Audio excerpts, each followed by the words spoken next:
wabarakatuh. Perkenalkan, nama saya Cici Novantis Batuara. Di sini saya akan memaparkan esai argumentatif yang sudah saya buat, yaitu dengan judul Estetika yang Hilang Arah di Tengah Romantisasi dan Glorifikasi Gangguan Mental.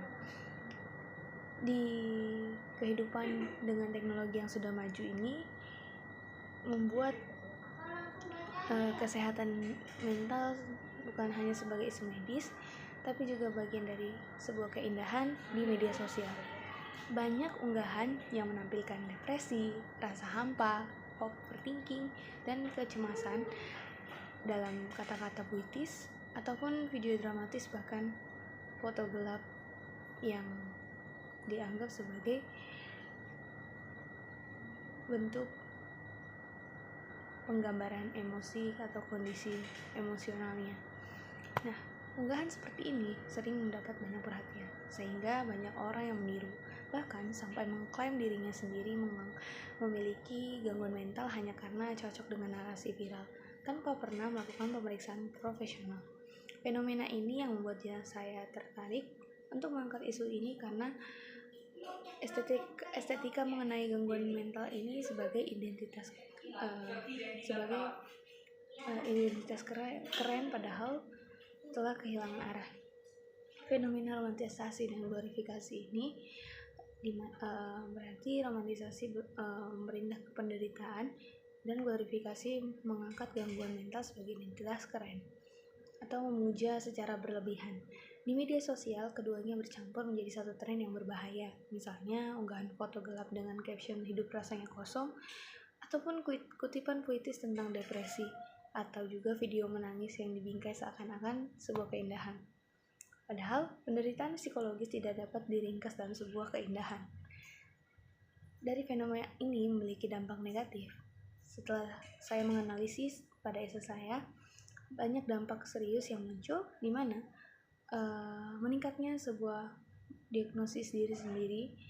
Banyak remaja yang menganggap dirinya depresi atau bahkan bipolar, termasuk salah satu teman saya. Dan saya menganggap romantisasi ini tidak boleh diwajarkan. Lalu yang kedua, gejala yang kedua itu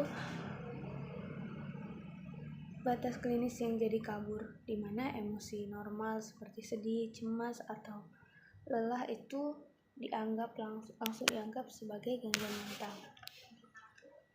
Nah, lalu ada dampak negatif lainnya, yaitu stigma tentang penderita gangguan mental ini semakin buruk di masyarakat, dengan pemisalan seperti orang yang benar-benar mengalami gangguan mental itu dianggap hanya drama. Itu merupakan salah satu penyebab dari romantisasi yang bisa terkena pada penderita yang memang memiliki gangguan mental sebenarnya, namun jadi terkena dampak tersebut karena orang-orang yang FOMO atau ikut-ikutan. Lalu dari romantisasi ini juga dan glorifikasi ini menjadikan gangguan mental sebagai tren digital, dan banyak orang yang menganggap sebagai kompetisi penderitaan yang menciptakan suasana siapa yang lebih sakit demi validasi dan sebuah perhatian. Fenomena ini bukan hanya salah arah, tapi berbahaya. Nah, saya juga menganalisis data fakta pendukung dari pandangan para profesional yang menunjukkan para ahli ini memiliki posisi yang jelas. Seperti psikolog bernama Mira menyatakan bahwa mengungkapkan emosi itu wajar, tapi jangan dalam kondisi mental yang tidak stabil, karena media sosial bukan ruang yang aman. Lalu yang kedua, praktisi yoga menjelaskan bahwa pemulihan itu membutuhkan kesadaran diri, bukan drama di media sosial. Lalu yang ketiga, psikiater menegaskan bahwa emosi manusiawi harus dipahami penyebabnya, bukan dipoles untuk menjadi sebuah keindahan. Para profesional ini sepakat bahwa estetisasi gangguan mental tidak membantu, justru malah merusak pemahaman publik. Dan dari temuan artikel ilmiah yang sudah saya analisis menunjukkan hal yang sama, di mana estetisasi gangguan mental memperkuat misinformasi, dan media sosial menjadi salah satu penyebab meningkatnya self-diagnosis. Representasi atau gambaran yang salah membuat masyarakat enggan mencari pertolongan profesional. Estetika digital ini membentuk pandangan yang salah bahwa gangguan mental adalah hal umum atau relatable. Sebagai mahasiswa kependidikan, saya menolak romantisasi dan glorifikasi gangguan mental.